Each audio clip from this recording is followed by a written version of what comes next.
Não interessa se você é ateu convicto, extremamente religioso ou qualquer coisa entre esses dois. O vídeo de hoje vai explodir a sua cabeça ou pelo menos te fazer refletir sobre o nosso papel na existência como um todo. Isso porque hoje eu vou contar pra você sobre a teoria que fez todos os anos que eu passei jogando videogame, estudando matemática e física valerem a pena.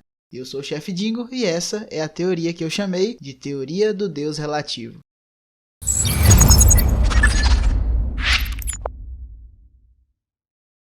Nota: o intuito desse vídeo não é, de maneira nenhuma, o de questionar ou invalidar quaisquer que sejam as crenças de qualquer pessoa. Na verdade, pelo contrário, acredito que a teoria torna ainda mais justificável tanto a existência quanto a coexistência de todas as crenças e religiões. Sou completamente a favor da liberdade de culto e repudio qualquer tipo de intolerância religiosa. Dito isto, o conteúdo do vídeo pode ser contemplado como uma forma de reflexão ou apenas como entretenimento.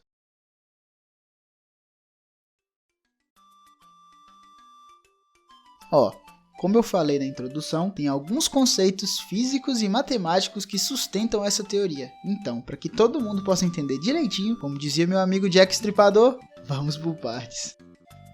Antes de te explicar quem é Deus, eu preciso que você entenda o quão insignificante você é. Não, pera. Isso ficou meio ofensivo, né? Foi mal. Corrigindo. Eu preciso que você entenda o quão pequena a humanidade é. Pronto, assim ficou melhor. Enfim, para entrar nesse assunto, eu preciso te fazer uma pergunta. Você conhece o Mario? Não é aquele que te pegou atrás do armário, não. É esse aqui, ó, o encanador do jogo de Nintendinho, pô. Hã? Como é que eu sei que não foi esse Mario? Ué, é simples. Vamos supor que você tá atrás desse armário aqui. Olha o que acontece se o Mario tentar ir te encontrar lá. Ele não consegue passar atrás do armário. Isso acontece porque o Mario vive um mundo 2D, e a ideia de profundidade que estar atrás do armário transmite não faz parte da compreensão dele. Você já parou para pensar no quão mais fácil a vida dele seria se ele desse só um passinho pro lado? Então, eu acho que se ele existisse, ele também pensaria isso. Porque afinal, a ideia de profundidade existe ali naquele mundo. Olha o cenário ali atrás, mas a ideia é essa. Mesmo sabendo ou sentindo que existe, ele simplesmente não consegue compreender, já que ele não consegue enxergar com clareza. Como assim? Ué, você já imaginou como seria enxergar aquele mundo da perspectiva do Mario? Bem, se você imaginou algo assim, sinto te informar, mas você se enganou, porque seria mais ou menos assim. É uma porcaria, né? Matematicamente falando, o mundo 2D que eu falei corresponde ao que a gente conhece como plano cartesiano de coordenadas x e y. Utilizando o plano cartesiano, é possível determinar a posição de um objeto no espaço decompondo ela em uma componente horizontal x e uma componente vertical y. É por isso que o Mario consegue se mover livremente para cima e para baixo, para a esquerda e para a direita. E o motivo para ele só enxergar dessa forma é mais simples do que parece, tá? Não existe largura na perspectiva dele, então a faixa de visão entre quaisquer pontos que ele tentar olhar vai ser sempre uma reta, uma linha, ainda que quase imperceptível, já que não existe largura. E se isso não ficou tão claro assim, pera aí que mais pra frente vai ficar. Só bota na cabeça que essa visão que a gente tem do jogo do Super Mario Bros. É uma visão panorâmica, uma visão de fora, não é a visão em primeira pessoa do Mario. Tá bom, chefe. Já entendi que o Mario não me pegou atrás do armário. Mas o que isso tem a ver com Deus?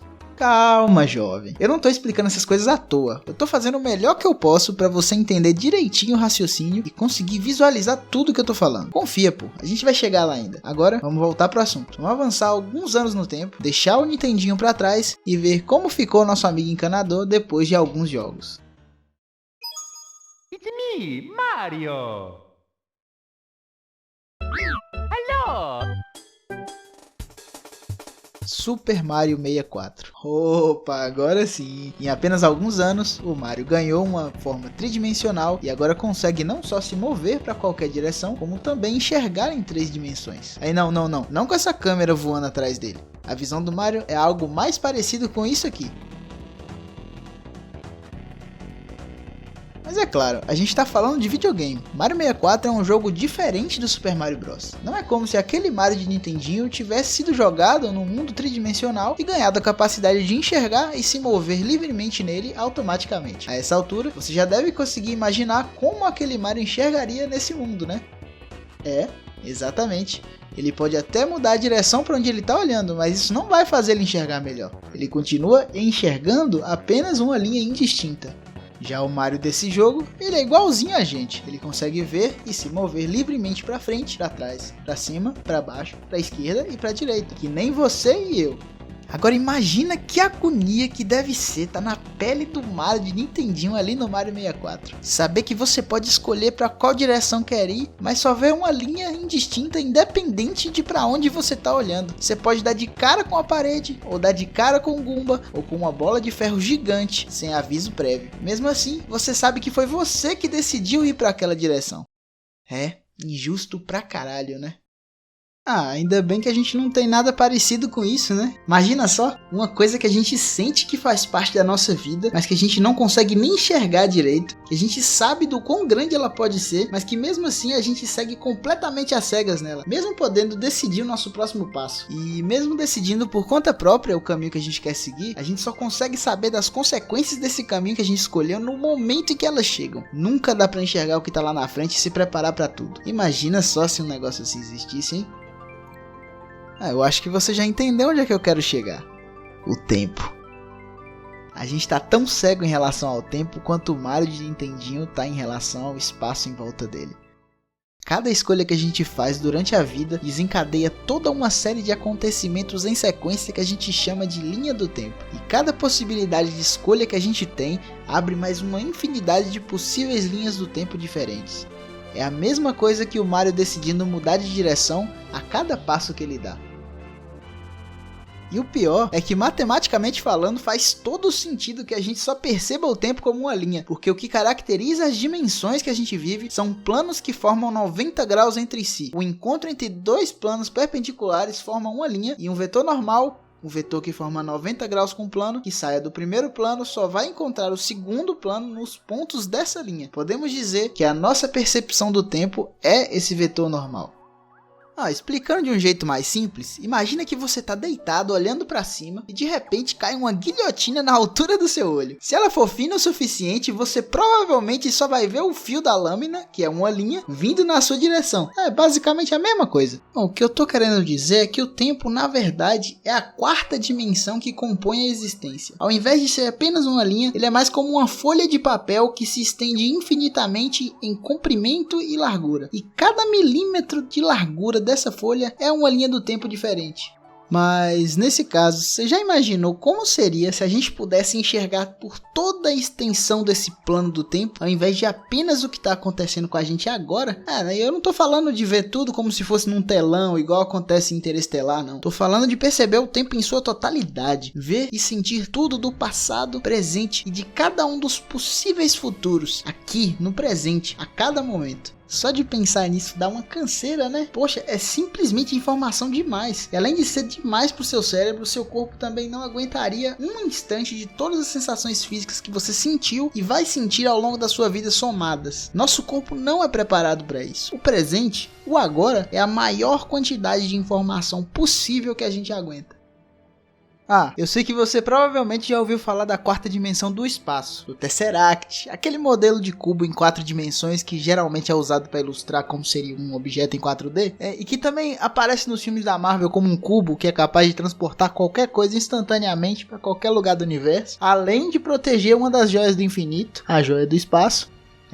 Dava pra fazer um vídeo inteiro falando sobre isso. E seguindo a lógica que sustenta a teoria desse vídeo aqui, essa quarta dimensão de espaço também existe. Mas sinceramente, você consegue perceber alguma coisa relacionada a essa dimensão no espaço à sua volta? Eu acho que não, né? Pois é, aqui nesse vídeo eu tô focando em uma quarta dimensão que a gente consegue perceber. No fim do dia, todas as dimensões que existem, sejam de espaço ou de tempo, estão em interseção umas com as outras. Então pouco importa a ordem que a gente interpreta elas na sequência. Mas e Deus? Deus estava lá quando não existia nada, existe e presencia todas as coisas e vai estar lá no fim de tudo. Mas onde é lá? Cada religião interpreta Deus de uma forma diferente, mas tem apenas uma coisa em que todas concordam.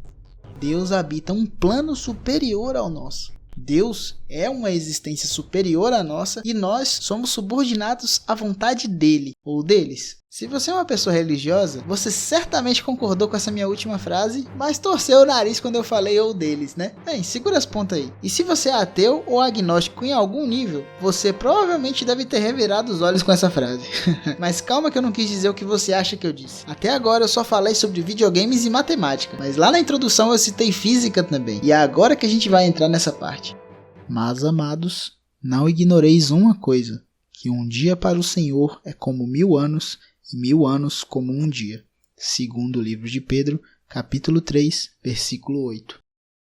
Mais uma vez, eu acho que você já entendeu onde eu quero chegar depois de ter explicado isso tudo. Com plano superior, eu quero dizer que Deus é um ser que compreende a existência de uma maneira mais abrangente do que a nossa. Para nós, Deus habita num plano de 4 dimensões e percebe o tempo com tanta naturalidade quanto a gente percebe o comprimento, a altura e a largura. Além disso, por transcender o conceito de tempo, esse ser também transcende o conceito de matéria. Segundo a teoria das cordas, toda a matéria que compõe o universo é composta de partículas subatômicas em vibração. Cada átomo que existe é o resultado de um bolinho dessas partículas vibrando em uma determinada frequência. E a frequência é uma medida que depende do tempo para ser determinada. Explicando rapidinho, vibração é um movimento que se repete de maneira regular ou irregular ao longo de um intervalo de tempo. O jeito mais simples de imaginar é você chacoalhar alguma coisa e não, tira isso aí da cabeça. De qualquer forma, quando você chacoalha um objeto, ele vai para cima e para baixo. O tempo que ele leva em segundos para sair da posição inicial, chegar na altura máxima, depois na mínima e depois de volta para o meio é chamado de período. E dividindo 1 pelo período, você encontra a frequência, que é quantos ciclos você consegue completar em 1 segundo. Entendeu?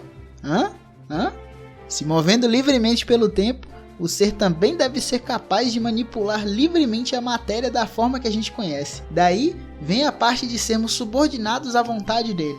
Meramente manipulando a frequência das vibrações das partículas subatômicas, esse ser poderia alterar todo o universo do jeito que ele quisesse. Tá bom, chefe, já entendi sua teoria, mas por que você chamou ela de teoria do Deus relativo? Relativo a quê? Ué, é simples. Você vive em 3 dimensões, assim como quase 8 bilhões de pessoas aqui na Terra. Você se considera um deus por viver em mais de 2 dimensões? Não, né? Então, é muita presunção nossa supor que só exista um ser que transcende a nossa realidade, fisicamente falando. Dessa forma, poderia existir uma infinidade desses seres, assim como existem bilhões de pessoas. Para nós, de 3 dimensões, um ser assim é uma divindade, capaz de coisas que a gente sequer pode imaginar. Mas e se na percepção desses mesmos seres houver alguma coisa que eles próprios só percebem como uma linha? Por que não poderia existir uma 5ª dimensão ou uma 6ª? A teoria das cordas sustenta que existem pelo menos 10 dimensões de espaço e uma de tempo. E seguindo essa lógica, nada impediria os seres que existem em 4 dimensões de estarem sujeitos a seres que existem em 5 dimensões e estes a seres que existem em 6 e assim por diante. No fim do dia, essa possível hierarquia existente entre os seres de diferentes dimensões tornaria qualquer ser de uma dimensão acima uma divindade em relação às dimensões abaixo. Daí, teoria do Deus relativo. Mas voltando ao assunto sobre os seres da 4ª dimensão poderem manipular a matéria, vamos explorar um pouquinho mais isso aí? Se realmente a matéria é algo tão trivial para um ser assim, o que impediria um deles de se modelar para ter um corpo humano e uma cabeça de águia?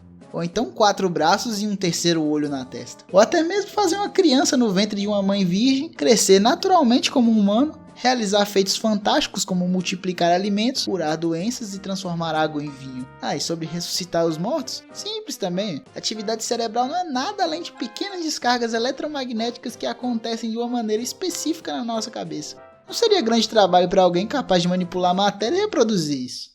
Porra, é muito doido pensar assim, né? Meu ponto aqui é que talvez não só a sua crença ou religião, como qualquer outra que já existiu ou pode vir a existir no mundo, pode sim contar uma história verdadeira. Por outro lado, o próprio universo pode ser apenas um brinquedo na mão de uma existência muito maior, e talvez essa mesma existência também seja um brinquedo na mão de outra ainda maior. Vai saber, a gente simplesmente não consegue nem imaginar os limites daquilo que pode existir, se é que possui um limite. A gente é pequeno demais, insignificante demais. E bem, ainda tem um assunto que eu não abordei, que é o seguinte: se tudo isso que eu falei for verdade, o que acontece com a gente quando a gente morre? E a resposta? é que eu não faço a menor ideia. Talvez a gente não seja mais do que aqueles bonecos do The Sims que simplesmente morrem e fica por isso mesmo. Talvez o nosso espírito reencarne em outro corpo para que a gente possa viver aqui novamente, em 3 dimensões. Talvez a nossa consciência transcenda o nosso corpo e a gente passe a enxergar a existência da mesma forma que um ser de 4 dimensões, ou de 5, ou de 6. Talvez a nossa existência já seja eterna e a gente está apenas brincando de ser mortal numa realidade virtual no mundo futurístico. Opa, isso aí já é assunto pro próximo vídeo. Esquece essa parte. O ponto aqui é que nem eu, nem você, nem ninguém vivo sabe o que acontece após a morte. O futuro está fora da nossa percepção. A gente só enxerga o agora. Então, para de tentar encontrar uma justificativa para a sua existência e comece a criar o seu próprio motivo de estar vivo. Aproveite o seu tempo aqui no mundo. Colecione boas lembranças e experiências e faça de tudo o que for possível para que, no fim, você sinta que valeu tudo a pena. Você pode não ser o deus do seu mundo, mas você ainda é o protagonista da sua vida. Cara, aqui estamos nós de novo no final de mais um vídeo. Muito obrigado por assistir até aqui. Se gostou do conteúdo, considere deixar seu gostei e sua inscrição se ainda não for inscrito. Vai me ajudar demais. Se você concorda, discorda ou muito pelo contrário das coisas que eu falei no vídeo, deixa aqui nos comentários, por favor. Logo mais eu vou estar lançando mais um vídeo de teoria que vai, no mínimo, te surpreender. Mas enquanto isso, assiste esse outro vídeo meu aqui, se ainda não tiver visto. Prometo que você vai curtir o conteúdo. Mais uma vez, muito obrigado. Até o próximo vídeo.